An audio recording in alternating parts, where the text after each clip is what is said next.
Halo semuanya, salam sehat dan salam sepak bola. Balik lagi di F9 Football. Ada dua hal yang terjadi untuk kedua tim dari Manchester. Yang satu, yang warna merah, kalah 2-1. Yang warna biru menang 2-0. Oke? Tapi untuk lebih jauh lagi, kita akan bahas di episode kali ini. Jadi kita akan mulai dari MU dulu teman-teman, yang kalah 2-1. Main di kandang sendiri. Pertandingan pertama, Erik ten Hag. Debutnya Erik ten Hag di pertandingan resmi, ya kan? Karena sebelumnya kalau lu perhatikan menang 4-0 itu kan lawan Liverpool di ajang persahabatan ya.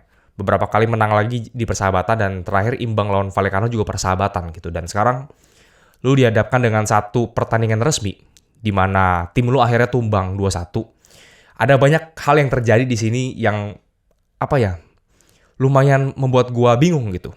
Yang pertama, Ronaldo dicadangin. Oke. Alasannya mungkin adalah karena waktu match lawan Rayo Vallecano pas persahabatan dia ada sikap yang kurang layak ya, yang kurang bisa dimaklumi sama Ten Hag, di mana ketika dia diganti babak pertama, dia langsung pulang. Jadi pertandingan belum kelar, dia udah balik gitu. Waktu dia balik sama ada dua pemain lagi, kalau nggak salah satunya adalah si Diogo Dalot. Cuman si Dalot ini bukan termasuk skuad pada saat lawan Rayo Vallecano pas persahabatan waktu itu. Jadi nggak kena masalah.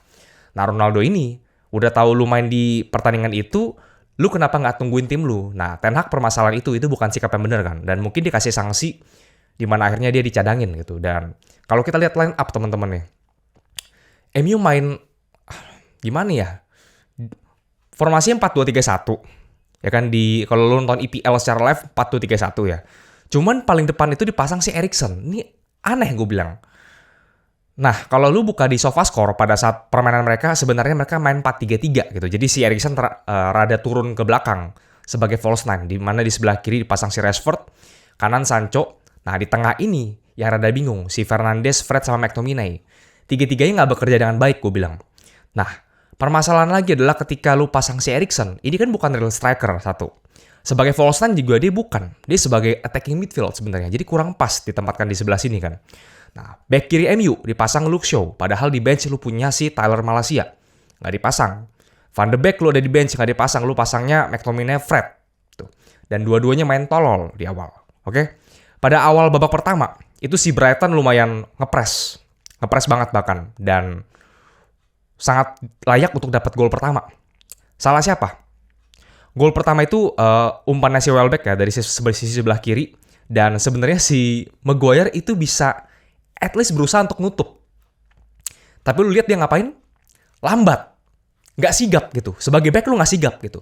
Sama halnya kayak Pique kalau lu bandingin di Barcelona. Sama kadang-kadang nggak sigap gitu. Cuman bedanya Pique masih punya leadership, masih punya dia bisa jadi ball playing defender, dia bisa pegang bola, dia tenang. Ya, ini Maguire udah nggak tenang, dia juga kasih umpan ke dia juga nggak tenang kan gitu kan. Dan ya mungkin nggak bisa salahin dia. Karena memang gol bisa terjadi karena tim lu main jelek. Kenapa MU main jelek? Di sini gue melihat ada banyak pemain yang main jelek. 3 diantaranya, Fernandes, Rashford, McTominay, sama Dalot. Oke lah, Dalot juga main jelek kalau menurut gue ya. Babak pertama, si Bruno Fernandes dapat peluang emas depan gawang. Dia shooting terlalu kencang. Kalau ada Ronaldo di situ mungkin bisa lebih baik. Cuma masalahnya adalah ada masalah internal klub. Ronaldo nggak disiplin, dipasang si Eriksen. Eriksennya juga nggak ada kontribusi gitu. Lu sebagai striker, lu bukan target man. Lu mau kayak false nine juga bukan false nine. Jadi lu main seperti apa? Bingung kan? Sancho sama Rashford gak terlalu kelihatan, gak ada peluang babak pertama.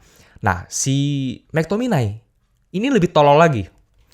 Lu tahu ketika lu dapat bola dari teman lu, ya kan? Lu mesti ngeliat dong, lawan lu lagi ngepres atau nggak posisi teman lu seperti apa gitu. Ini kontrolnya udah nggak bener, pasti nggak salah. Akhirnya sempat kerebut berapa kali. Dan MU juga dapat kebobolan gol kedua. Kena deflect. Oke. Ada faktor luck di situ, kena deflect. Cuman masalahnya adalah ya Fred juga nggak siap ya dari belakang, tiba-tiba pemain Brighton langsung nyambut dan 2-0. Mental lu udah hancur di sini. Ronaldo langsung siap-siap. Dia langsung warm up sebelum akhir babak pertama. Ini sorry agak panjang ya, tapi gue coba untuk share opini gue teman-teman. Kita sharing aja di sini. Dan akhirnya babak kedua bener. Ronaldo masuk, posisinya Eriksen digantilah. Kayak di mana si Ronaldo masuk sebagai ujung tombak, Eriksen rada ke belakang. Nah, Eriksen sekarang gue melihat dia sebagai apa ya? Dia mencoba untuk membuat banyak crossing ke kotak penalti. Dan juga dia berusaha untuk shooting dari luar kotak gitu. Dan nggak salah sebenarnya, lebih mendingan gini. Karena dia bukan striker. Dia juga bukan false nine, nggak cocok. Permasalahan kedua, di babak pertama. Permasalahan di babak kedua, maksud gua. Permasalahan di babak kedua. Rashford miss banyak banget peluang. Oke. Dia dapat peluang di sebelah kiri, dia shooting kaki kiri. Off target. Dapat peluang dari Ronaldo yang benar-benar kosong depan gawang. Ditepis. Itu mungkin oke lah. Lagi-lagi ada faktor luck. Kalau dia tahan sebentar bisa masuk, atau dia tendang ke ujung kanan bisa masuk ya. Cuman ya itu kan sepersekian detik, rada cepet juga ya bolanya. Kita nggak bisa nyalain kayak gitu. Sancho juga nggak kelihatan. Barulah MU babak kedua dipasang si Van de Beek sama Malaysia. Baru gue berpikir, anjir ternyata mereka fit. Gue nggak liat benchnya, ternyata mereka ada di bench. Kenapa lu nggak dari awal dipasang gitu? Kenapa lu anggap remeh? Kalau gue jadi Ten Hag nih, kita berandai-andai nggak apa-apa ya. Oke, Ronaldo cadangin. Kenapa lu nggak pasang Rashford di depan? Kiri bisa pasang Bruno Fernandes, karena pasang Sancho, ya kan? Kalau mau 4-2-3-1, mungkin di camp-nya lu pasang Eriksen, nggak apa-apa. Duanya siapa? Lu bisa pasang Van de Beek sama McTominay. Kirinya Malaysia, mendingan gitu kan? Babak kedua, lu ganti si Eriksen, lu pasang Ronaldo, bisa kayak gitu. Ini lu nggak jelas sebenarnya. Dan di presscon, bukan presscon ya, setelah match, post-match interview, si Ten Hag bilang ya, of course, real disappointment tuh. We have to deal with it. It's a process, takes time, butuh waktu ya. Memang proses. Lagi pula juga bursa transfer masih 20 harian lagi ya. Gue ngerasa MU butuh banget satu winger kaki kiri untuk nambah variasi serangan. Dan di tengah, gimana ya? Mendingan main 4-3-3 aja deh daripada main 4-2-3-1 gitu. Rada nggak cocok juga menurut gue.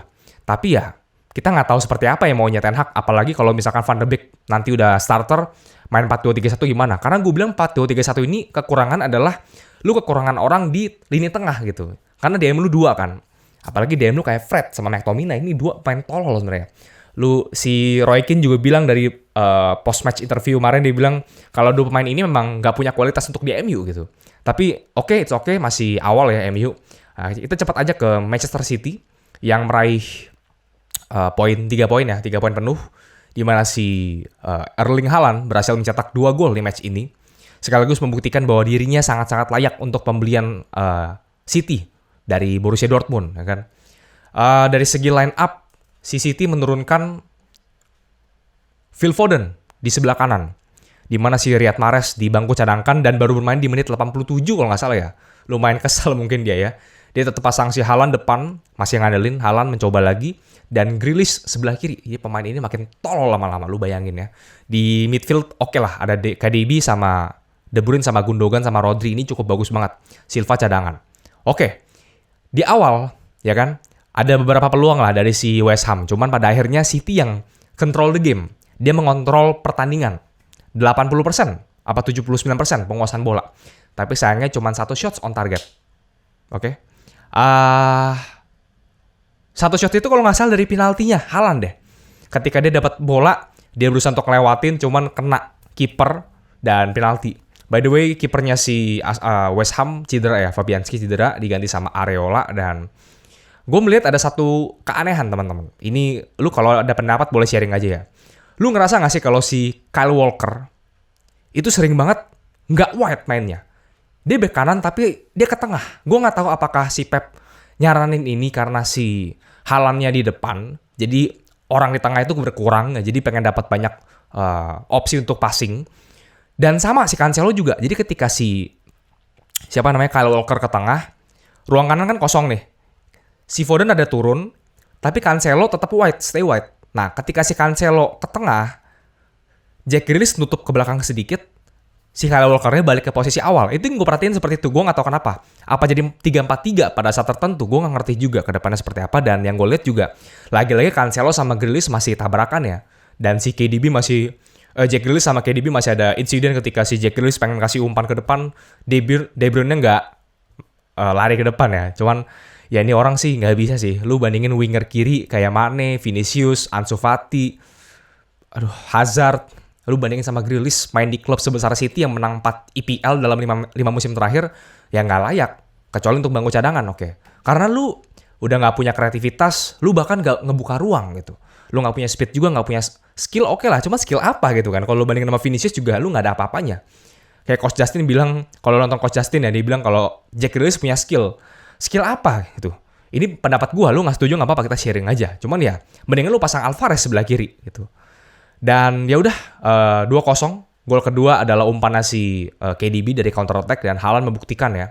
Setelah match ini dia juga bilang bahwa apakah kamu bisa hat-trick? Ditanya sama wawancara, dia bilang bahwa bisa. Ada peluang lagi yang dari Gundogan itu kalau nggak salah, dan dia nggak sengaja ngomong shit di YouTube-nya ya. Di YouTube-nya, di interview Sky Sports. Cuman ya komentatornya pewawancara langsung bilangin ngomongnya kok ini ya konsisten banget ya gitu ya. Dan ya udah, dia juga udah dapat kepercayaan diri. Bapaknya nonton si Ins Haaland yang kalau nggak salah, gue nggak tahu namanya, lupa gue. Dan ya kita lihat klasemen sebentar. Gue cepat aja teman-teman supaya nggak kepanjangan juga. Di sini kita melihat bahwa Spurs masih peringkat pertama dan kedua Arsenal 3 City ya. Karena Spurs menang 4-1 kemarin dan City sama Arsenal sama-sama 2-0. Bournemouth pun sama, Newcastle pun sama ya. MU masih 13 dan di juru kunci ada Southampton. Di 18 ada Forest dan juga 19 ada West Ham. Ya, kita lihat ke depannya seperti apa. Mudah-mudahan bisa segera memperkuat lah semuanya. Dari sisi bursa transfer juga sehingga kompetisi IPL bisa lebih baik. Oke teman-teman, sekian dulu video Football Talks hari Senin pagi ini. Semangat buat yang kerja, kuliah, apapun aktivitas kalian. Dan salam sehat, salam sepak bola. Bye-bye.